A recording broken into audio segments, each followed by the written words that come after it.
Narendra Modi vote चोरी करके चुनाव जीतता है। नरेंद्र मोदी और अमित शाह की मदद हिंदुस्तान का इलेक्शन कमीशन करता है। गुजरात मॉडल आर्थिक मॉडल नहीं है, गुजरात मॉडल वोट चोरी करने का मॉडल है। मैं गारंटी देके आपको कह रहा हूं कि कुछ भी हो जाए, इलेक्शन कमिश्नर कुछ भी कर दे, उनके खिलाफ कानूनी कार्रवाई नहीं की जा सकती। आप संविधान पर आक्रमण कर रहे हो। ये जो 50% की रिजर्वेशन की दीवार है, इसको कांग्रेस पार्टी लोकसभा में चूरा चूरा तोड़ के फेंक देगी। मैं बता रहा हूं, अगर वोट चोरों ने यह सोच रखा है कि ये भारत माता की आत्मा को चोट पहुंचाएंगे, तो ये इस देश को, इस देश के जनता को, इस देश के युवाओं को नहीं समझे हैं।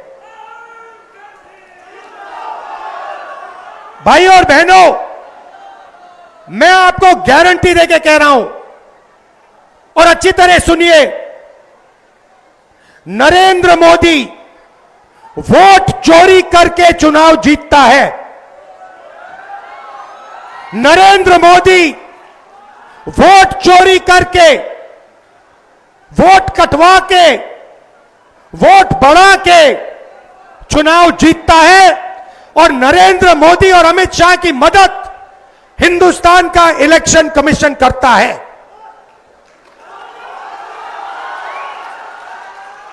और सुनिए, 2023 में जब हमें बात समझ आनी शुरू हुई, जब हमें सबूत मिलना शुरू हुआ, एक नया कानून आता है। लोकसभा में, राज्यसभा में चुप्पे चुप्पे एक नया कानून आता है, पास हो जाता है, किसी को नहीं पता, दिन में पास किया जाता है। पता है क्या कानून था? कानून था कि कुछ भी हो जाए, इलेक्शन कमिश्नर कुछ भी कर दे, उनके खिलाफ कानूनी कार्रवाई नहीं की जा सकती। अब आप मुझे बताओ, ऐसे कानून की क्या जरूरत? अगर ईमानदारी से इलेक्शन कमिश्नर काम कर रहा है, तो ऐसे कानून की क्या जरूरत? भाई और बहनों, किसान को पीटकर जेल में डाल देते हैं, मजदूर को 2 जूते मारकर जेल में डाल देते हैं, युवा पेपर लीक के बारे में धरना देता है, लाठीचार्ज होता है, अंदर कर देते हैं, एफआईआर लग जाते हैं, मगर हिंदुस्तान के इलेक्शन कमिश्नर के खिलाफ कोई एफआईआर नहीं कर सकता है, कोई कानून नहीं एक्शन ले सकता है। क्यों? इसका एक ही कारण है, ये लोग नरेंद्र मोदी की वोट चोरी में मदद कर रहे हैं। कुछ समय पहले अमित शाह ने कहा कि बीजेपी 40-50 साल अब राज करेगी। याद है आपको? अब राजनीति में कल क्या होगा किसी को नहीं मालूम, मगर अमित शाह को 40 साल की राजनीति मालूम है। कैसे? वोट चोर। इलेक्शन आता है, ओपिनियन पोल आते हैं, और उसमें ओपिनियन पोल हमारे जो मीडिया वाले कहते हैं, हरियाणा में कहा कि कांग्रेस पार्टी जीतेगी, नरेंद्र मोदी और अमित शाह कहते हैं बीजेपी जीतेगी, और आंकड़े देते हैं 300 पार। 2014 में, 2019 में ओपिनियन पोल कुछ और कह रहे थे। नरेंद्र मोदी जी 2019 के चुनाव के बाद रिजल्ट आने से पहले प्रेस कॉन्फ्रेंस करते हैं, कहते हैं 300 सीटें आएंगी।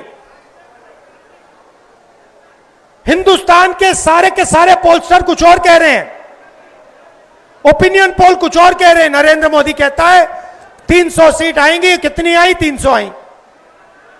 क्यों? वोट चोर। भाइयों और बहनों, सच्चाई है कि ये पहले गुजरात में शुरू हुआ। ये 2014 से पहले गुजरात में शुरू हुआ और 2014 में नेशनल लेवल पे ये लोग इसको लाए। गुजरात मॉडल आर्थिक मॉडल नहीं है, गुजरात मॉडल वोट चोरी करने का मॉडल है। और इस मॉडल को ये 2014 में नेशनल लेवल पे लाए। आप देखिए, मध्य प्रदेश का चुनाव चोरी किया, हरियाणा का किया, महाराष्ट्र का किया। हम कुछ बोलते नहीं थे क्योंकि सबूत नहीं था, मगर महाराष्ट्र में सबूत मिल गया। इन्होंने कुछ ज्यादा कर दिया। लोकसभा में हमारा गठबंधन जीतता है, 4 महीने बाद असेंबली इलेक्शन होता है, हमारे गठबंधन जमीन पर दिखता ही नहीं है, खत्म। फर्क क्या था? फर्क था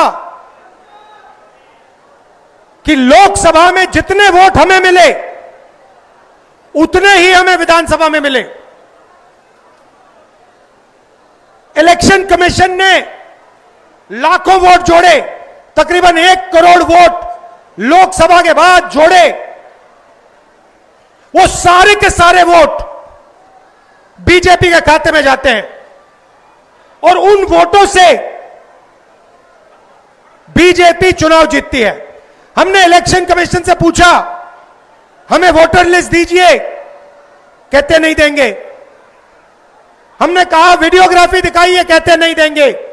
और उसके बाद कानून बनाते हैं कि 45 दिन में वीडियोग्राफी खत्म कर दो। हरियाणा चोरी किया गया, महाराष्ट्र चोरी किया गया, लोकसभा चोरी की गई। हम दिखाएंगे आपको सबूत के साथ, जैसे हमने माधेपुरा में दिखाया, सबूत के साथ हम आपको दिखाएंगे। बिहार में हजारों लोग हमसे मिले, हजारों लोग मिले, कहते हैं भैया हमने तो वोट किया, 3-4 बार वोट किया, हमारे पास सारी की सारी आईडी है, हमारा वोट काट दिया। हजारों लोग से मैं मिला हूं यहां पे, जिंदा लोगों को मार दिया। और आप देखिए किसको मार रहे हैं, आप देखिए किसका वोट कट रहा है। मैं आपको बताता हूं, दलितों का वोट कट रहा है, पिछड़ों का वोट कट रहा है, ईबीसी का वोट कट रहा है, अल्पसंख्यकों का वोट कट रहा है। मतलब हिंदुस्तान के गरीब लोगों का वोट कट रहा है। अंबानी का नहीं कट रहा, अदानी का नहीं कट रहा,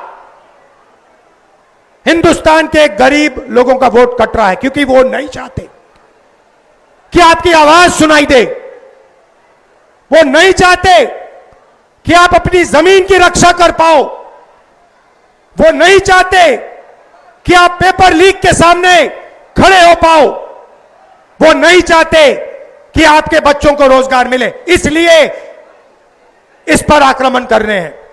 भाइयों और बहनों, इसके बिना हिंदुस्तान के गरीबों के पास कुछ नहीं है।